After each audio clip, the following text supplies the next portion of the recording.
안녕하세요. 시대양심 마성인 중독성 대체 불가 정봉주의 정치쇼 정봉주입니다. 자, 이제 일주일 남았죠. 다음 주 금요일입니다. 공개 방송하는 거요. 금요일 오후 2시 12월 15일이죠. 목동 SBS 방송국 1층에 삽니다. 자, 문자나 홈페이지 게시판으로 신청받습니다. 문자 샵 1035. 정봉주와 친구들, 주진우 기자, 김영민 PD, 안민석 의원과 함께하는 와일드쇼 2017년 마지막 공개방송입니다. 어서 신청해 주시기 바라겠습니다. 103.5MHz 러브 FM, 우리들의 영원한 친구 스폰서. 저는 광고 듣고 오겠습니다. 뉴스보다 영화, 뉴스보다 떠오른 영화 이야기, 영화보다 떠오른 정치 이야기, 뉴스보다 영화, 정치쇼 맞춤 영화 평론가 오동지는 영화 평론가 아싸 가오리. 오늘 못 맞췄네 또. 그 가오리를 할 때가 있고 안 할 때가 있고 그래요. 내 맘. 영어로 내 맘을 뭐라 하는 줄 알아요? 영어로. It's my mom. 영화 많이 보셨어요? 못 봤어요. 요즘 바쁘시죠? 네. 네, 기억의 밤? 네. 그게 무서워서 못 볼 것 같아. 요거요. 두 형제와 네. 부모가 이사를 와요. 새 집에. 근데 부모님은 문성문 씨, 나영희 씨예요. 네. 생기기도 무섭게 생긴 네. 사람들. 문성근 무서워. 네, 전해드릴게요. 네. 네. 다 듣고 있어요. 네. 성근 형 내가 하는 거 다 듣고 있어. 성근 형 무서워요. 그리고 이제 큰아들이 김무열, 네. 둘째 아들이 강하늘이에요. 예. 이사를 와요. 이사 오는 도중에 그 차 안에서 식은땀을 흘리면서 강하늘 씨가 깨요. 꿈을 꾸다가. 근데 이제 뭔가 하여튼 좀 아파요. 이 친구가. 네, 약간 신경쇠약증이 있고. 그게 신이 내린 거구나. 아니 심신이 좀 아파요. 근데 어쨌든 새로운 집에 이사를 오는데 집이 좀 묘해요. 그리고 그 방 하나를 못 들어가게 돼 있어요. 왜냐하면 그 주인이 거기다 네. 짐을 넣어놓고 갔다면 들어가지 말라 그러는 거예요. 그럼 문이 잠겨 있어요? 잠겨 있지도 않아요. 근데 이제 밤마다 꿈을 꾸는데 그 방문이 끼익 열리고 누가 오는 것 같고 그렇죠? 그리고 또 갑자기 소스라치게 깨면 같이 자던 형이 나가는 거예요. 그래서 어느 날 형을 쫓아가 보니까 형이 아닌 거예요. 하여튼 얘기가 여기까지. 그런데 이제 제가 이 영화에 대해서 깜짝 놀란 것은 이렇게 공포스러운 부분이 있구나. 예상치도 못하게 이런 거 하나 하고 이게 상당히 정치적이고 사회적인 영화예요. 그래요? 네. 그래서 근데 무서워요. 일단 너무 떨려 지금. 그리고 그래서 슬퍼요. 뒷부분에 가면. 그래서 저는 성근 형이 좀 슬퍼요. 좀 슬프게 나와요. 네. 왜냐하면 약간 그 예상치도 못하는 반전 속에서 다른 인물이 되거든요. 네. 그래서 이제 그렇군요. 역설적으로 슬퍼요. 근데 영화는 재밌어요? 저는 올 하반기에 나온 그 작품 가운데 가장 흥미롭고 가장 문제작이라고 생각합니다. 저는 그 생각지도 못했고요. 예.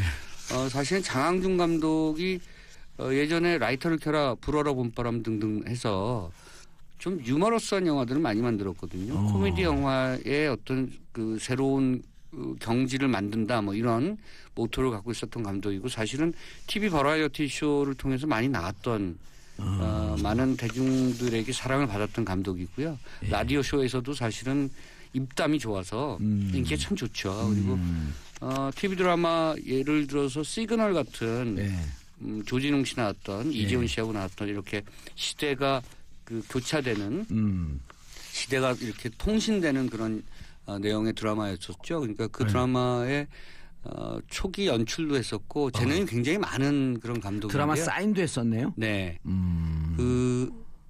제가 봤을 때 공포 영화를 만들 거라고 생각하진 않았어요. 그리고 저는 어떤 느낌이었냐면요. 영화를 보기 전에 공포 영화 속에도 장항준식의 유머가 있을 것이다. 유머가 없어요. 그리고 없어요? 저를 초반에 깜짝 놀라게 했고 그러니까 팝콘을 던지잖아요. 사람들이 너무 놀라면 보다가. 던졌어요 진짜? 극장에서 그렇죠. 네. 커피 저 코카콜라 던져서 뒤집어 쓴 적 있어요 저는. 그렇죠. 그러니까 앞에 상당히 그 괴기스럽고 공포스러운 공포 장르를 넣었다가 뒷부분에는 사실 미스테리로 바뀌면서 정치적이고 사회적인 드라마로 바뀌는 거죠. 이게 시점이 이 강하늘 씨가 시기를 착각해요. 지금 그러니까 머릿속이 잘못돼 있단 말이죠. 그러니까 기억의 밤, 기억을 못 하는 거잖아요. 1997년으로 가 있어요. 지금의 배경인데 2017년인데 예. 이 사람은 1997년으로 가 있는 거예요.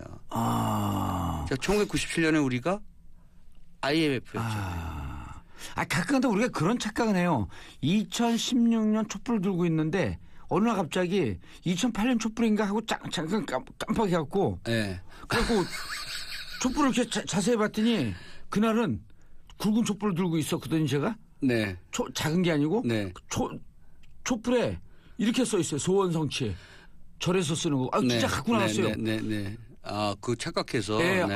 그때 마음속으로 소원성취가 이때 MB가 탄생되지 않았으면 이런 것 때문에 그때로 갔나? 네. 진짜 싫어해요 이거. 그게 이제 기시감 같은 거죠. 예. 네. 그러니까 여기서 중요한 것은 1997년입니다. 그래서 이 영화의 내용의 모든 비극은 1997년에 외환위기로부터 벌어졌죠. 그때 생각해 보시면요. 기가 막혔잖아요. 제가 그때 한강대로를 달릴 때 가로등이 꺼졌었어요. 그러니까 깜깜했었어요, 거리가. 기억 안 나세요? 그건 기억이 안 나요. 그때 차 타고 주무시고 가셨구나. 그렇죠. 전기 아끼느라고? 가로등이 예를 들면 3개 단위로 꺼져 있었어요.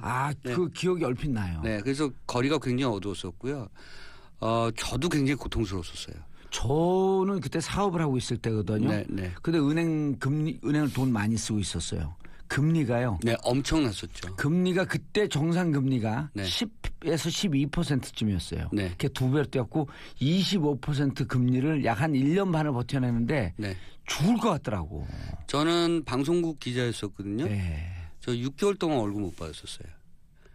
그리고 제가 그래서 그 경험이 1997년의 경험이 어떤 그 인생에 어떤 교훈을 줬냐면, 그러니까 그러니까 샐러리맨이 봉급을 못 받고 견딜 수 있는 한계는 5개월에서 6개월이다. 그러니까 거꾸로 얘기하면 만약에 내가 사업을 했을 경우에 직원들에게 근로자들에게 월급을 예를 들어 3개월 이상 못 주면 회사는 닫아야 된다. 왜냐하면 그만큼 그 노동자들이 고통을 받게 되기 때문에. 그러니까 저는 저희 기준이 6개월.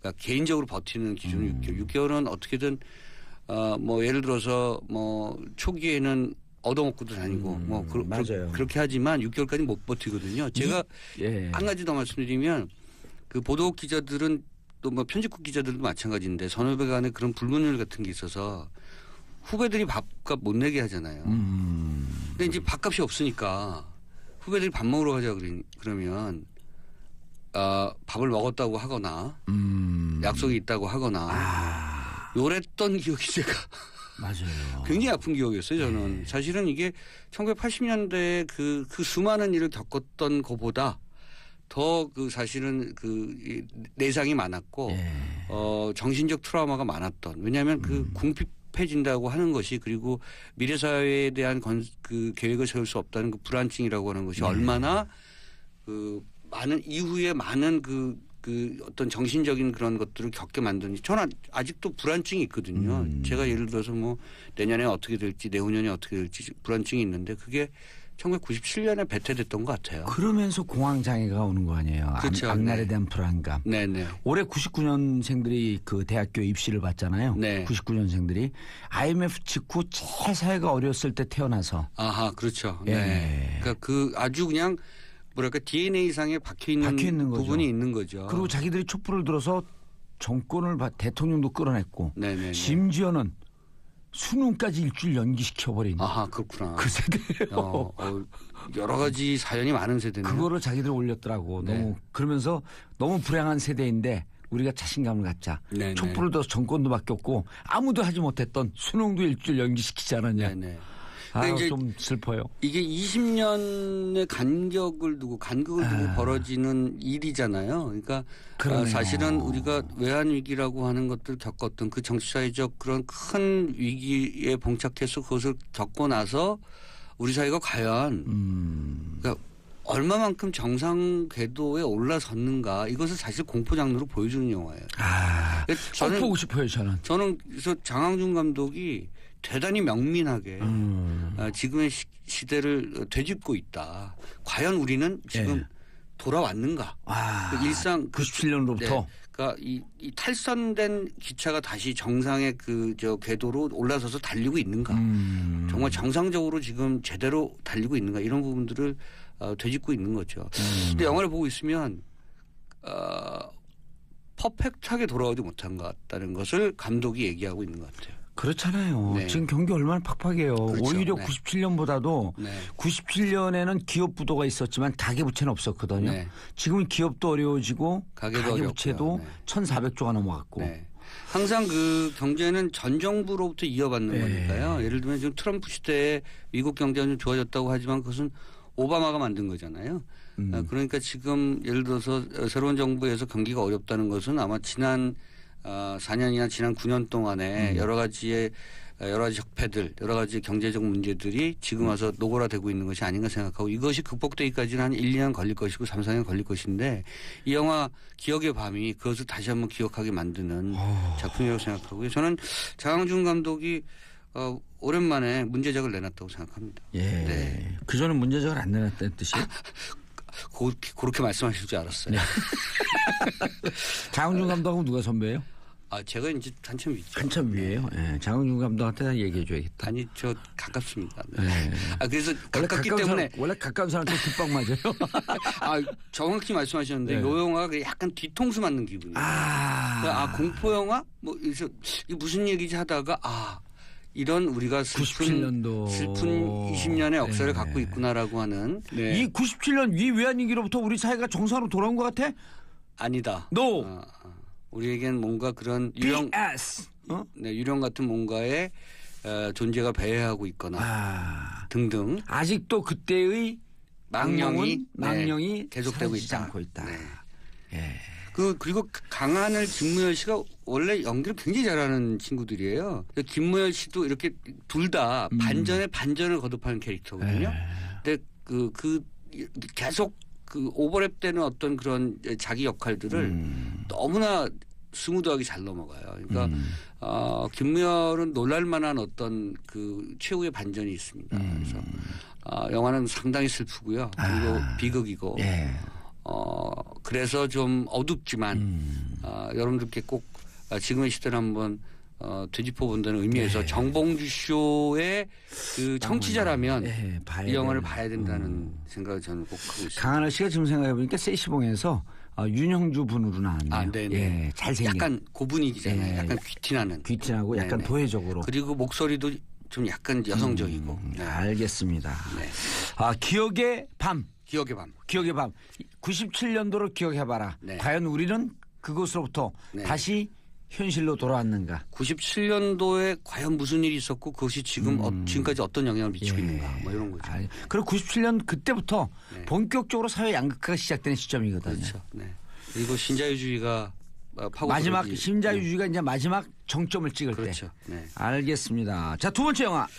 이거는 저 굉장히 단순한 의미로 예. 선택했습니다. 이게 2006년작인데요. 약 10년 전 영화인데 지금 개봉하는 영화는 아니죠? 아니죠. 네. VOD나 IPTV로 충분히 찾아보실 수 있는 그리고 보고 싶어요. 나름 재밌어요. 케빈 코스트너가 머리가 좀 덜 빠졌을 때. 아하. 네. 많이 빠졌죠 지금은. 근데 이제 케빈 코스트너가 그래도 머리가 좀 있을 때 2006년도에 참여했던 주연 아니었어요. 케빈 코스트너가 이때부터 좀 조연으로 빠지기 시작했는데요. 애시튼 커처가 주연인 가디언입니다. 구조대원 얘기예요. 구조대원, 네. 가디언이라고 하게 되면 이제 보통 보호자 이제 이런 뜻인데. 네네. 이 구조요원들에 대한 얘기고 구조요원들을 훈련하는 훈련 팀장이 케빈 코스트너예요. 케빈 코스트너. 이들이 어떻게 훈련을 받고 어떻게 실제 상황에 뛰어들게 되고 사람을 어떻게 구하게 되느냐 이런 드라마. 그러니까 사실은 미국에 이런 드라마 많거든요. 그러니까 일종의 영웅담을 그린 거잖아요. 소방관, 구조대원, 의사, 등등 구급 의사를 포함해서 이런 분들에 대한 얘기를 굉장히 극적인 드라마를 활용해서 극적인 장치를 활용해서 얘기를 재미있게 꾸민 작품들이 많은데 그 중에 하나가 저는 사실은 가디언이 최근에 나온 최근 10년 동안에 나온 작품 중에서 이런 작품 중에서 가장 짜임새가 좋은 영화라는 생각이 들었습니다. 근데 제가 이걸 생각하게 된 이유는 충분히 짐작하시겠습니다만 요즘 그 뭐 공무원 공무원 수증원. 네. 저도 딱 그 생각했어요. 네. 그걸 가지고 이제 뭐 찬성 반대가 많고 근데 늘 뉴스를 보면 요즘 이번에 그 낚싯배 사고를 포함해서 여러 사고가 있을 때마다 늘 부족한 게 이런 공무원분들 아니겠습니까? 뭐 구급 요원들 정말 부족하고. 그 이번에 공무원 수 증원 문제 갖고 네. 그 국회에서 예산안 갖고 이제 회의록 보면은 이낙연 총리한테 야당 의원이 이렇게 얘기해요. 공무원 늘리지 말라니까요. 그러니까 이낙연 총리가 이렇게 얘기합니다. 공무원 아니고요. 소방관, 경찰관, 택배원입니다. 네, 네. 공무원 넣지 말라니까요. 아 소방관, 택배원, 경찰입니다. 이 말이 계속 반복이 네. 돼요. 그러면서 격차오군요. 이번에 네. 그렇죠. 그러니까 이번에 그 서로 네. 사실 공무원은 행정공무원 늘리지 말라고 하는 거고 또 정부에서는 무슨 얘기입니까?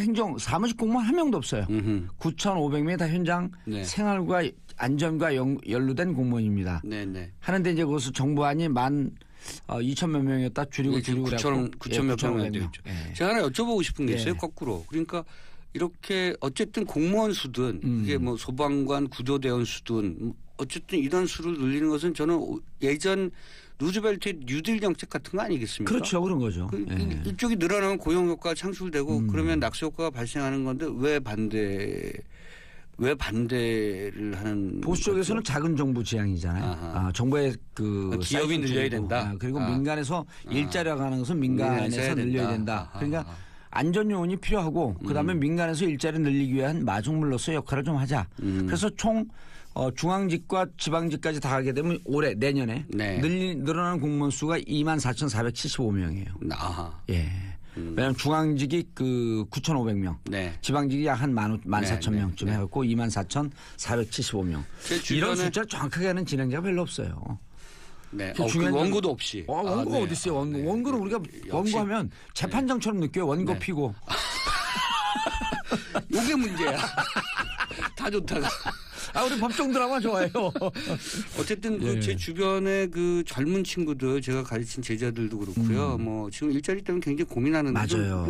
좀 이렇게 좀 확충시켜주는 게 저는 굉장히 이런 바람이 좀 있다고 사회적 생각하고. 대타협을 좀 했으면 좋겠는데 어쨌든 그래서 이 가디언이 영화는 약간 영웅담스럽게 그려내는 왜냐하면 이게 2005년에 그 허리케인 카트리나가 강타했을 때요. 맞아요. 예, 그때 주민이 3만 5천 명 정도가 됐습니다. 요 주민들을 대피시킨 미국의 해안경비대 활약상이 대단했었거든요. 예. 그래서 그 활약상의 모습을 다큐멘터리처럼 그리면 좀 재미없으니까 이야기는 항상 누군가 영웅이 되는 게 좋잖아요. 그래서 애시튼 커처가 원래 말썽꾸러기였는데 그리고 이 해안구조대의 그 훈련 과정을 보면 정말 혹독하더라고요. 정말 영화상으로 얘기하는 것이 맞다면 왜냐하면 물속에서 그 뭐 호흡하는 거 포함해서 어마어마한 그 혹독한 훈련을 거치는데 그 기준을 통과하지 못하면 해양 경비가 될 수가 없는 거예요. 그런데 이제 해양 경비가 되는 것이 그만큼 이들에게는 자긍심과 자부심을 주는 거고 그리고 이 커뮤니티에서 해안 경비대에게 그만큼 뭐랄까요 그 리스펙트를 주는 거죠. 존중을 해주는 거예요. 근데 저는 영화를 보면서 우리 같은 경우는 사실 박봉에 온갖 그 사무 업무에 사실은 훈련에 따른 여러 가지 경무에 시설도 좀 부족하고 굉장히 대비되는 고무장갑 끼고 불을 끌어 들어가는. 네. 그러니까 이제 이런 부분들은 가디언이라는 영화를 보면 좀 비교가 돼서 이게 영화긴 하지만 어쨌든 많은 부분을 팩트 체크를 하고 시나리오를 만들지 않았겠습니까? 그럼요. 아마 요즘에 이런 논란이 있을 때 저는 TV나 케이블 TV에서 한 번쯤 방영할 만한 그런 작품이고 많은 분들이 한번 찾아보실 만한 작품이다. 그래서 왜 이런 사람들이 우리 사회에서 필요한가? 그리고 원래 지금 워낙 재난이 많은 시기니까 이럴 때 우리가 이런 분들을 많이 사전에 양성해서 대비하는 것이 얼마나 그 중요한 일인가 이런 것들 좀 깨달을 수 있는 그런 작품입니다. 2001년도에 9.11 그 참사 났을 때 많은 소방관들이 그 무너지는 그럼요. 그 쌍둥이 빌딩 안으로 들어갔잖아요. 그렇죠. 그때 그 소방관의 구호가 이겁니다. First come, last out. 그렇죠. 제일 먼저 들어와서 제일 마지막에 나와라. 그 내용이 올리버 스톤 감독이 월드 트레이드 센터라는 영화를 맞아요. 만들었고요. 거기서 나옵니다. 그리고 네. 그분들이 그런 대형 참사가 있을 것을 네. 예견하면서도 그 들어가는 모습. 그렇죠. 그것이 미국의 정신이죠. 죽을 줄 알고 들어가는 거죠. 그러니까 이제 그러니까 사명감을 사전에 얼마나 많이 맞아요. 교육되고 그것을 스스로 갖추고 있는가 그리고 그들이 사명감을 가질 수 있도록 사회가 얼마나 존중해 주는가 이거 굉장히 서로 교환되는 거거든요. 예, 그러니까 이게 무슨 그 밑봉 영화 이거 이런 거 아니거든요. 미국봉, 국산봉 이런 영화 아니고 네. 우리 사회에 이렇게 현장직 공무원들의 밑봉 새로운 단어 밑봉. 밑봉 새로운 단어 나왔습니다. 네, 괜찮네요. 그런 영화 네. 아니고 우리 네. 사회의 현장직 공무원들 네. 이런 분들이 얼마나 고통을 겪고 있는지를 이 가디언이라는 영화를 통해서 좀 네. 다시 한번 되새겼으면 좋겠다. 네, 사회의 디테일이 좋아져야 되는데 예. 이런 부분들에서부터 좋아지는 거죠. 경찰, 그렇죠, 소방관, 예. 구조대원, 의료진 뭐 이런 부분들이 좋아져야 사회 복지 시스템이라고 하는 것들이 그럼요. 그 하드웨어가 갖춰지는 거잖아요. 그러니까 사회 디테일이 좋아져야 된다. 네. 말 멋졌어요. 네. 정치적 용어로 이렇게 합니다. 실핏줄이 건강해야 인간이 건강하다. 그게 더 좋네. 섹시했어. 밑봉보다 낫네. 밑봉 약간 욕 같았어. 제가 나중에 한번 써먹을게요. 요거 밑봉 영화입니다. 뭐 이러면서. 예, 네. 알겠습니다. 네. 자, 오동진 평론가님. 토요일 1부 순서 감사하고요. 인사하시고요. 다음 주에 뵙겠습니다. 예, 저는 97년 IMF 때죠. 이때 발매된 노래 듣습니다. 델리 스파이스의 차우차우 듣고 2부로 다시 돌아오겠습니다. 기자 자리하셨습니다. 네, 안녕하십니까. 강량구입니다. 예, 어서 오세요. 네, 반갑습니다. 여기 쓰여 있어요. 인사 이렇게. 재밌어 우리 작가님들. 자, 오늘 어떤 이야기? 오늘은 인공자궁. 인공자궁. 예. 그 최근에 이제 그 오호. 낙태 합법화를 둘러싸고 예, 논란이 임신 굉장히 중절이라고 이제 표현하죠. 임신 중절, 예. 의학적으로는 임신 중절이고 그리고 이제 뭐 이제 일상 용어로는 이제 낙태를 둘러싸고 이제 사회적인 논란이 굉장히 거세잖아요. 그런데 이제 최근에 이 과학계, 의학계에서 화두가 되는 이제 생식 기술 중에 하나가 이제 인공자궁이기 때문에 이제 인공자궁이라는 게 도대체 어떤 맥락에서 개발이 되었고 현재 수준은 어디까지 왔고 만약에 인공자궁이 정말 성공적으로 안착이 되면 어떤 일들이 생길까 이런 것들을 좀 이렇게 같이 이야기를 나눠보는 시간으로 가져왔습니다. 예. 전혀 생소한데요? 인공자궁이 아마 다들 생소하실 텐데 그 올해 초에 이제 인공자궁과 관련된 네. 약간 센세이셔널한 실험 결과가 발표가 되었어요. 예. 어떤 결과냐면은 그 미국의 이제 필라델피아 아동병원의 연구진들이 인공자궁을 이제 비닐팩으로 만든 거예요. 비닐팩. 네, 플라스틱 비닐팩으로 인공자궁을 만든 겁니다. 그래서 그 인공자궁에 이제 사람으로 따지면 한 23주에서 24주 정도의 태아에 해당하는 램, 예. 양의 태아를 그 비닐팩 인공자궁에 넣고 이제 성장을 시킨 거예요.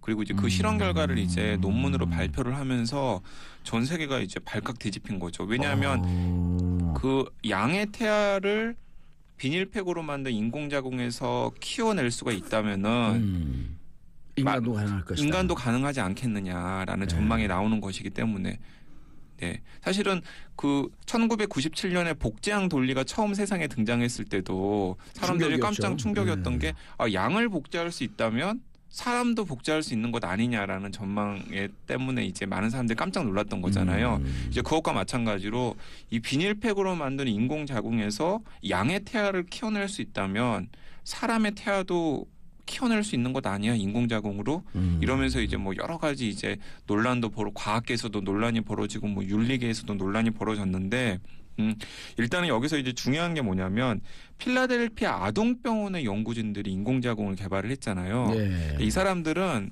그러니까 무슨 남자도 인공자궁을 이식해가지고 무슨 임신을 하겠다 뭐 이런 식의 약간 좀 괴짜스러운 발상 때문에 인공자궁을 연구한 게 아니라 조산을 연구하는 미수가 예. 미수가를 아동병원이니까. 아동병원이니까 네, 조산한 다음에 요즘은 조산하게 되면 인큐베이션에 들어가잖아요. 그러니까 인큐베이터에. 그렇죠. 이제 조산을 하게 되면은 네. 보통은 이제 한 뭐 36주 이상 정도에서 태어나야 이제 미수가가 아닌데 그 전에 이제 태어나게 되면은 한 이르게 되면 6개월, 7개월 정도밖에 안 된 거란 말이에요. 그렇죠. 네.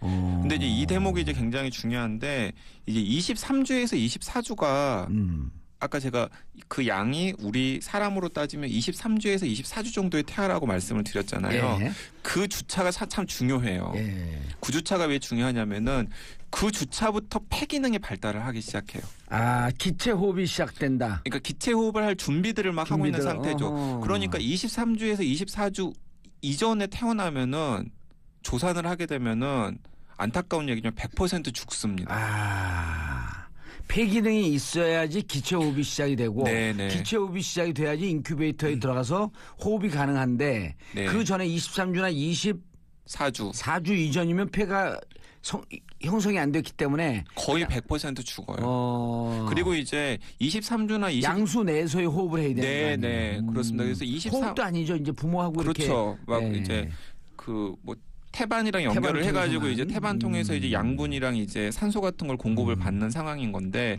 그러니까 거의 이제 물고기 수준이라고 생각을 하면 되는 거죠. 예. 딱 왔어요. 네. 근데 이제 문제는 뭐냐면 예. 23주나 24주 이전에 이제 조산을 하게 되면은 예. 이제 아이 거의 죽고요.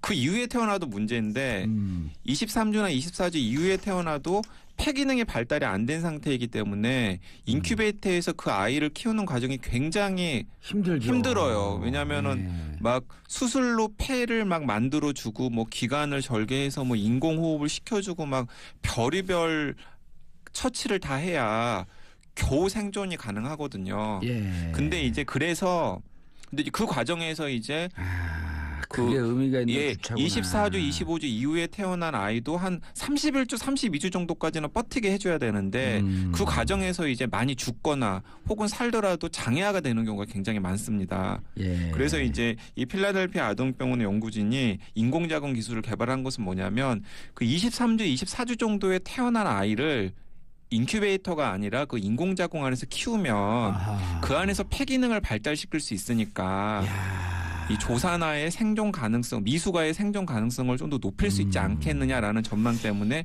인공자궁을 개발을 한 거죠. 23주, 24주서부터 30 이때부터 이제 폐기능 발달이 31, 2주 정도까지. 31주 정도. 그러니까 약 한 5주차 정도를 인큐베이션이 아닌 네. 인공자궁에 있게 되면 더 이른 조산도 가능할 수 이제 인간으로서의 기능을 네네 할 수 맞습니다. 있게끔 할 수 있겠다. 네, 그러니까 죽거나 혹은 장애아가 되는 위험을 최대한 줄이면서 좀 더 키울 수 있지 않겠느냐라는 예. 가능성 때문에 이제 의미 있는 인공자궁을 연구를 만든 한 거네요. 예, 그리고 의미 있는 이게, 연구를 한 예. 거예요. 무슨 뭐 약간 뭐 괴짜스럽거나 기괴한 연구를 한 게 아니라 의미 있는 연구를 한 겁니다. 예. 그리고 실질적으로 어쨌든 그 태아, 네, 양의 태아.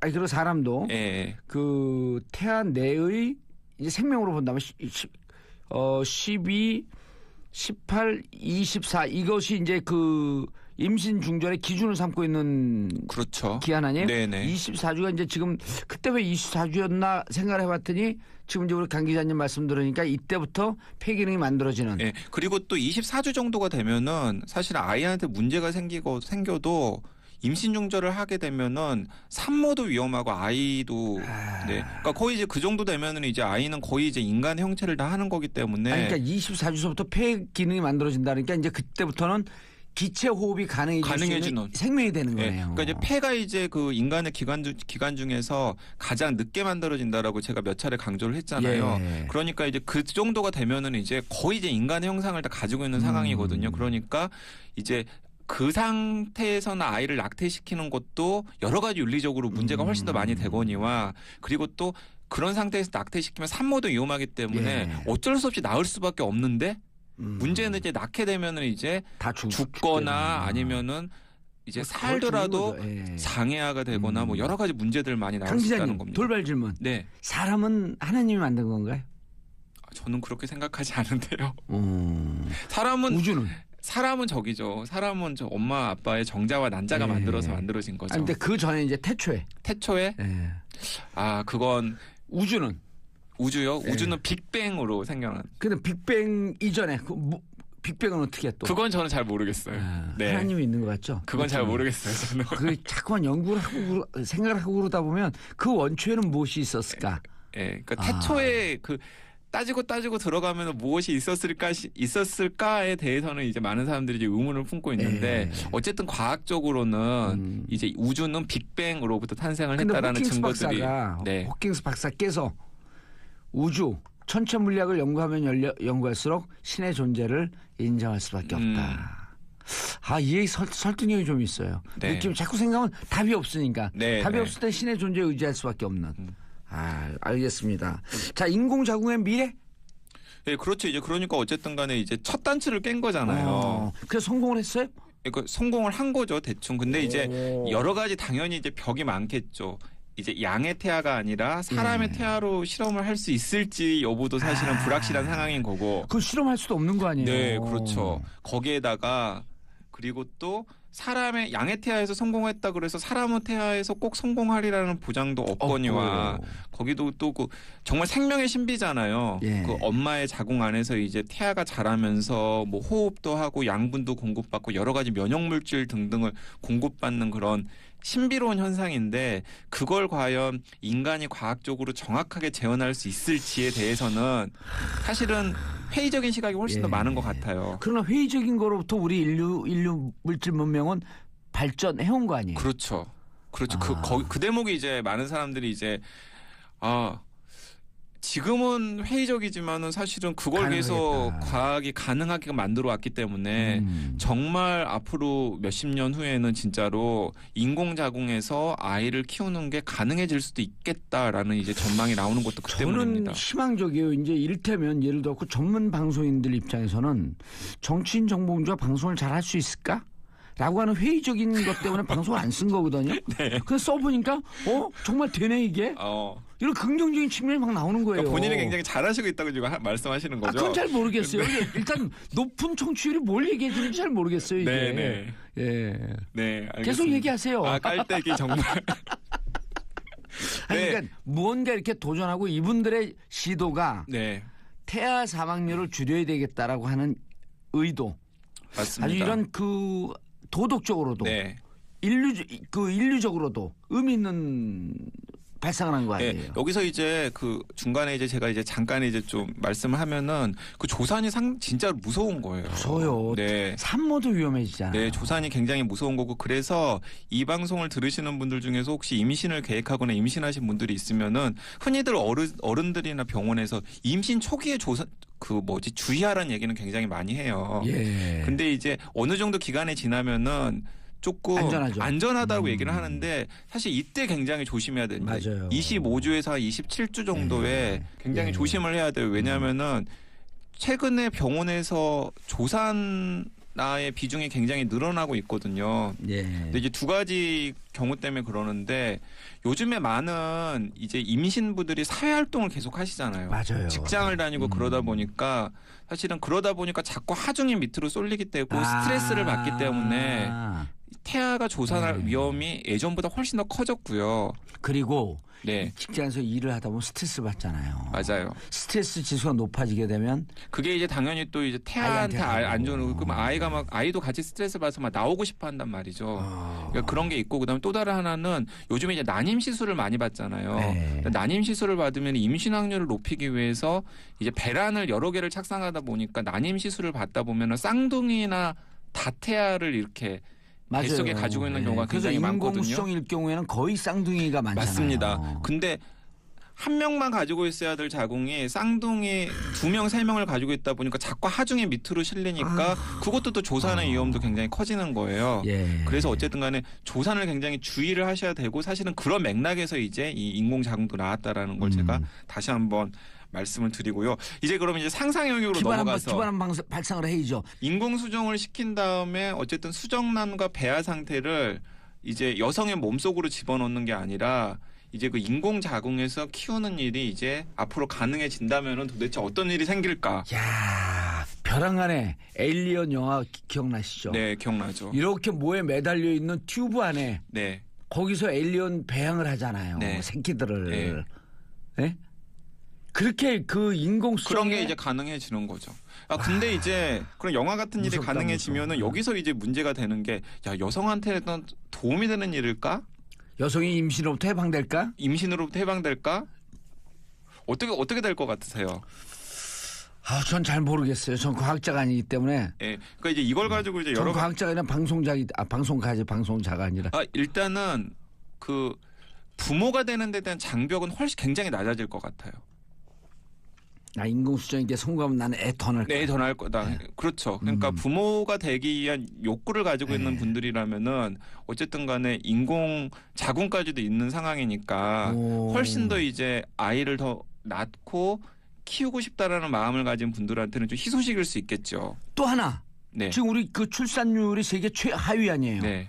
인구 절벽. 네. 그리고 이게 뭐 그 22세기 지나가면 대한민국이라고 하는 나라가 없을 수 있다라고 하니까 국가가 네. 미래 플랜으로 난자하고 정자를 받아서 국가가 부모인 애가 나오는 거예요. 그게 이제 그 올더스 헉슬리의 그 디스토피아 소설의 멋진 신세계에서 이제 나온 발상이잖아요. 난 책을 안 보고도 이런 발상 어떻게 할 수 있을까? 근데 이제 그게 과연 행복한 사회냐는 거죠. 국가가 아이가 필요하기 때문에 아니죠. 이런 거죠. 예를 들어 그 강양구 기자와 A라고 하는 여성이 그 사는데 네. 결혼하기도 힘들고 여러 가지로 힘들고 그러니까 국가가 하고 계약을 맺는 거예요. 네. 자, 우리의 아이다. 우리의 난자와 정자를 주겠다. 다만 나서 기르는 모든 비용은 국가가 대라. 나는 부모로서의 권리, 난자와 정자를 줬기 때문에 부모로서의 권리를 향유할 뿐 의무는 국가가 져라. 이런 네. 국가와 계약관계 형성이 될 수 있을 거 아니에요. 근데 이제 그게 어떤 사람들한테는 이제 국가가 이제 그 필요한 노동력을 이제 충당하기 위해서 이제 계획적으로 이제 아이를 계획 출산을 해서 키우는 그런 약간의 그런 좀 무섭죠. 네, 무서운. 왠지 그 동물농장. 네, 맞습니다. 1984 뭐 이런 느낌 이런 느낌을 주는. 전체주의 국가의 탄생. 네, 일단 그런 게 하나가 있고요. 그다음 또 다른 하나는 이제 과연 여성이 출산으로부터 해방될 것인가를 놓고서도 여러 가지 논란이 있는데 한편으로는 이제 인공자궁이 있기 때문에 여성들이 이제 출산의 고통으로부터 해방될 수 있을 것이라는 기술적 전망이 나오는 것도 사실이지만은 예를 들어 이런 것도 있는 거죠. 그러니까 자기는 그냥 예를 들어 직장을 다녀요. 여기 SBS가 있는데 SBS에 이제 여성 PD들이나 여성 기자들 많이 있잖아요. 예. 아니면 근데 이제 여성 작가분들 여성 있어요. 작가들. 예. 근데 여성 PD나 여성 기자나 여성 작가가 이제 나는 이제 아이를 임신했기 때문에 출산 휴가를 내야 됩니다. 휴직을 해야 됩니다라고 회사에 얘기를 하는 거예요. 근데 회사에서 왜 너는 인공수정을 안 했어? 왜 그럼 인공자궁에서 안 키워? 그거 허락 못 해줘. 인공자궁에서 그냥 키워. 그런 출산 휴가 그런 육아휴직 못 해줘. 우리 회사의 생산성을 떨어뜨리는 거기 때문에. 그냥 회사 입사할 때 계약을 그런 임신을 인공 자궁으로만 아니 그런 식의 이제 얘기를 할 수도 있고요. 그다음에 또 이런 거죠. 저출산이 막 국가적인 문제가 됐는데 예를 들어서 이제 나는 별로 엄마가 되기 싫단 말이에요. 부모가 되기 싫은 사람들이 있을 수 있잖아요. 예, 그런 사람이 있을 수 있잖아요. 그런데 사회적으로 지탄을 받는 거예요. 너 왜 부모가 안 되냐? 근데 요즘에는 이제 그런 거잖아요. 요즘에 나 정자에 문제가 있어요. 아니면은 자궁에 문제가 있어요. 여러 가지 핑계를 댈 수 있잖아요. No problem. 그런데 이제 다 해결할 수 있어. 그렇기 때문에 이제 부모가 안 되는 사람들 알겠습니다. 혹은 엄마가 안 되는 사람들에게 낙인이 찍힐 수도 있고. 예.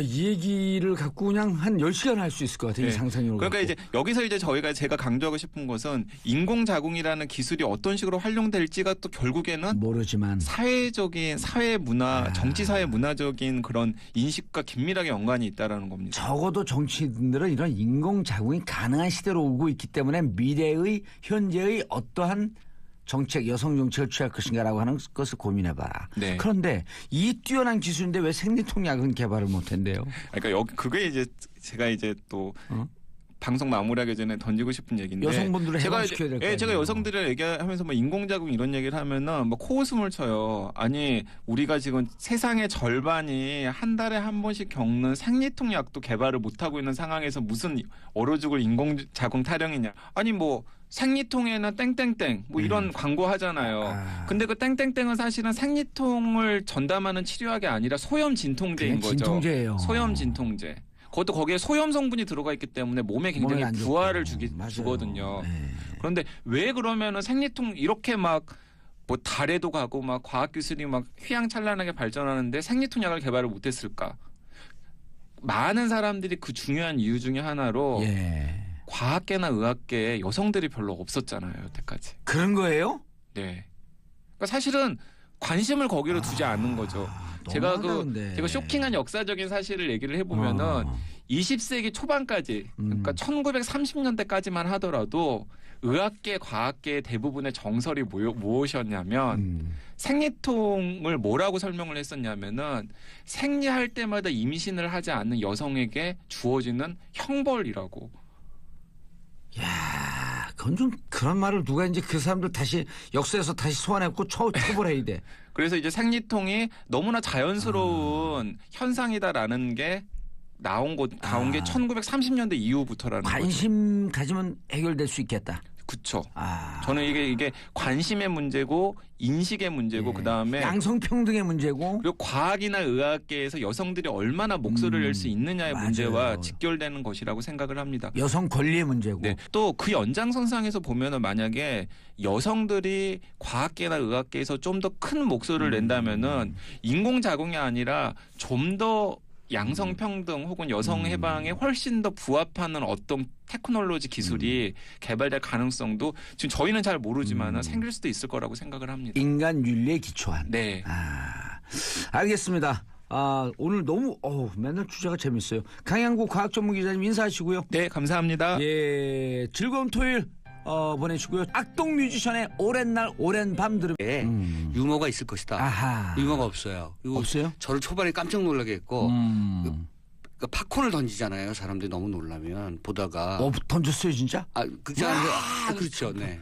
커피 저 코카콜라 던져서 뒤집어 쓴 적 있어요 저는. 그렇죠. 그러니까 앞에 상당히 그 괴기스럽고 공포스러운 공포 장르를 넣었다가 뒷부분에는 사실 미스테리로 바뀌면서 정치적이고 사회적인 드라마로 바뀌는 거죠. 이게 시점이 이 강하늘 씨가 시기를 착각해요. 지금 그러니까 머릿속이 잘못돼 있단 말이죠. 그러니까 기억의 밤, 기억을 못 하는 거잖아요.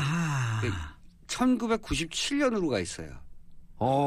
지금의 배경인데 2017년인데 예. 이 사람은 1997년으로 가 있는 거예요. 자, 1997년에 우리가 IMF였죠.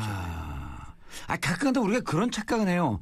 2016년 촛불을 들고 있는데 어느 날 갑자기 2008년 촛불인가 하고 잠깐 깜빡해갖고 네. 그래갖고 촛불을 이렇게 자세히 봤더니 그날은 굵은 촛불을 들고 있었거든요 제가. 네. 작은 게 아니고 네. 촛불에 이렇게 써 있어요. 소원성취. 절에서 쓰는 거. 진짜 갖고 나왔어요. 네.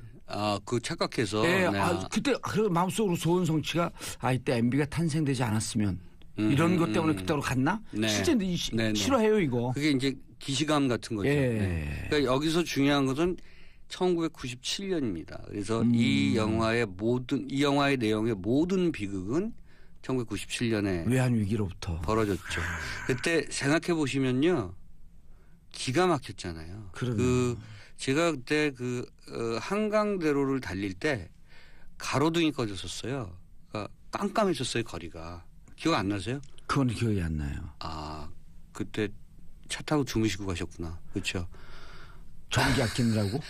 가로등이 예를 들면 3개 단위로 꺼져 있었어요. 네. 그 기억이 얼핏 나요. 네, 그래서 거리가 굉장히 어두웠었고요. 저도 굉장히 고통스러웠었어요. 저는 그때 사업을 하고 있을 때거든요. 네. 근데 은행을 돈 많이 쓰고 있었어요. 금리가요. 네, 엄청났었죠. 금리가 그때 정상 금리가 네. 10에서 12%쯤이었어요. 네. 그게 2배로 뛰었고 25% 금리를 약 한 1년 반을 버텨내는데 네. 죽을 것 같더라고. 저는 방송국 기자였었거든요. 네. 저 6개월 동안 월급 못 받았었어요.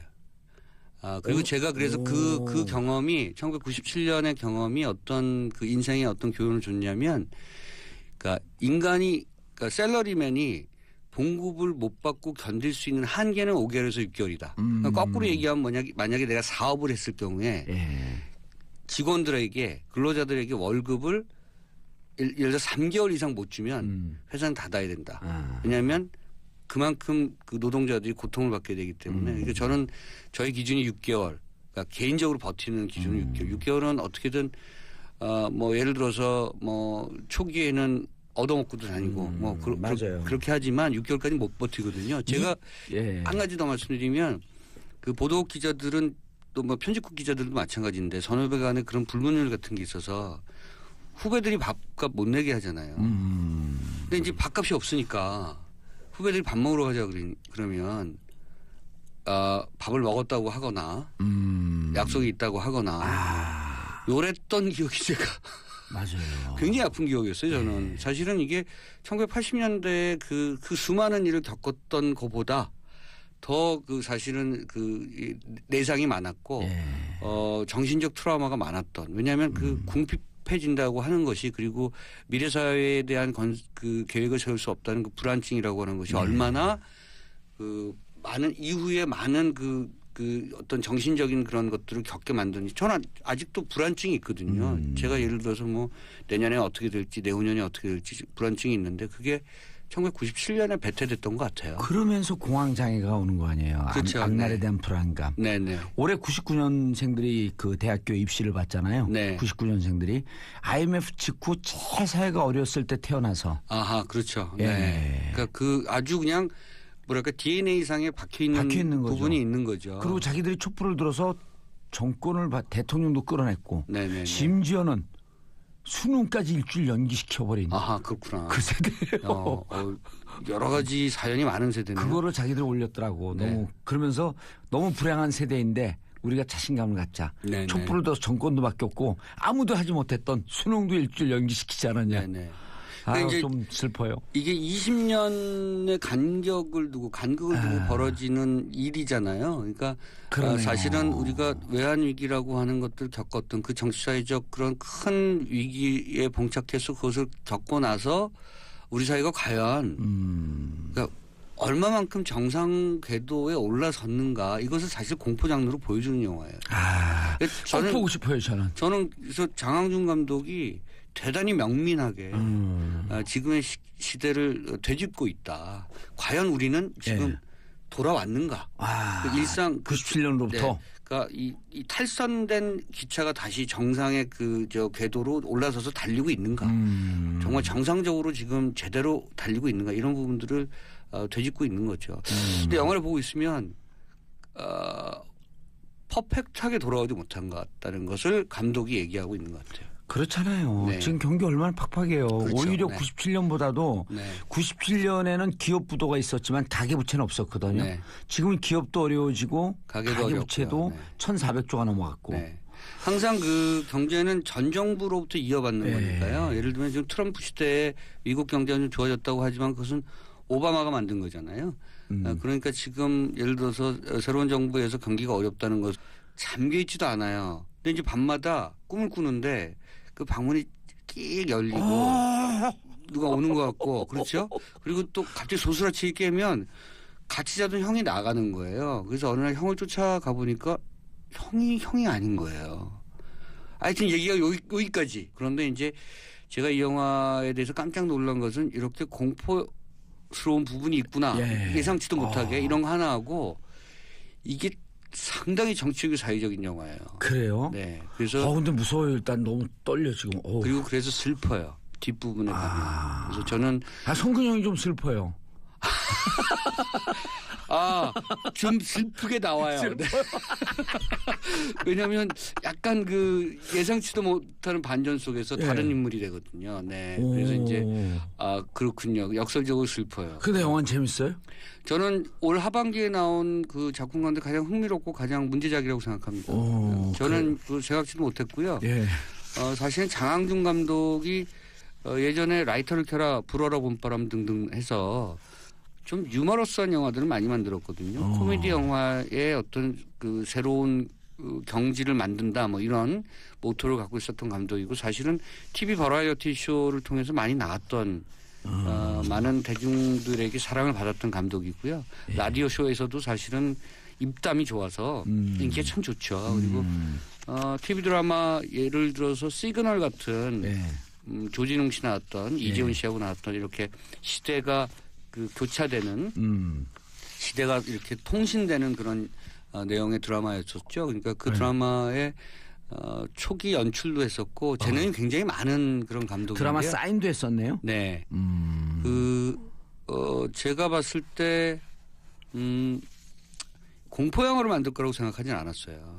그리고 저는 어떤 느낌이었냐면요. 영화를 보기 전에 공포 영화 속에도 장항준식의 안녕하세요. 시대 양심 마성인 중독성 대체 불가 정봉재 정치쇼 정봉주입니다. 자, 이제 일주일 남았죠. 다음 주 금요일입니다. 공개 방송하는 거요. 금요일 오후 2시 12월 15일이죠. 목동 SBS 방송국 1층에 삽니다. 자, 문자나 홈페이지 게시판으로 신청받습니다. 문자 샵 1035. 정봉주와 친구들, 주진우 기자, 김영민 PD, 안민석 의원과 함께하는 와일드쇼 2017년 마지막 공개방송입니다. 어서 신청해 주시기 바라겠습니다. 103.5MHz 러브 FM, 우리들의 영원한 친구 스폰서. 저는 광고 듣고 오겠습니다. 뉴스보다 영화, 뉴스보다 떠오른 영화 이야기, 영화보다 떠오른 정치 이야기, 뉴스보다 영화, 정치쇼 맞춤 영화 평론가 오동지는 영화 평론가 아싸 가오리. 오늘 못 맞췄네 또. 그 가오리를 할 때가 있고 안 할 때가 있고 그래요. 내 맘. 영어로 내 맘을 뭐라 하는 줄 알아요? 영어로 It's my mom. 영화 많이 보셨어요? 못 봤어요. 요즘 바쁘시죠? 네. 네, 기억의 밤? 네. 그게 무서워서 못 볼 것 같아.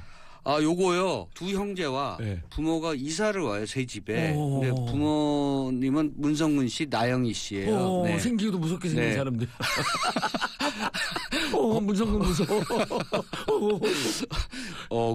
네, 전해드릴게요. 예. 네. 다 듣고 있어요. 네. 성근 형 내가 하는 거 다 듣고 있어. 성근 형 무서워요.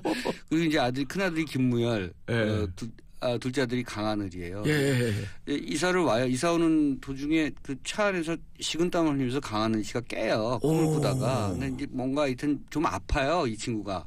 네, 약간 신경쇠약증이 있고. 그게 신이 내린 거구나. 아니 심신이 좀 아파요. 근데 어쨌든 새로운 집에 이사를 오는데 집이 좀 묘해요. 그리고 그 방 하나를 못 들어가게 돼 있어요. 왜냐하면 그 주인이 거기다 짐을 넣어놓고 갔다면 들어가지 말라 그러는 거예요. 그럼 문이 잠겨 있어요?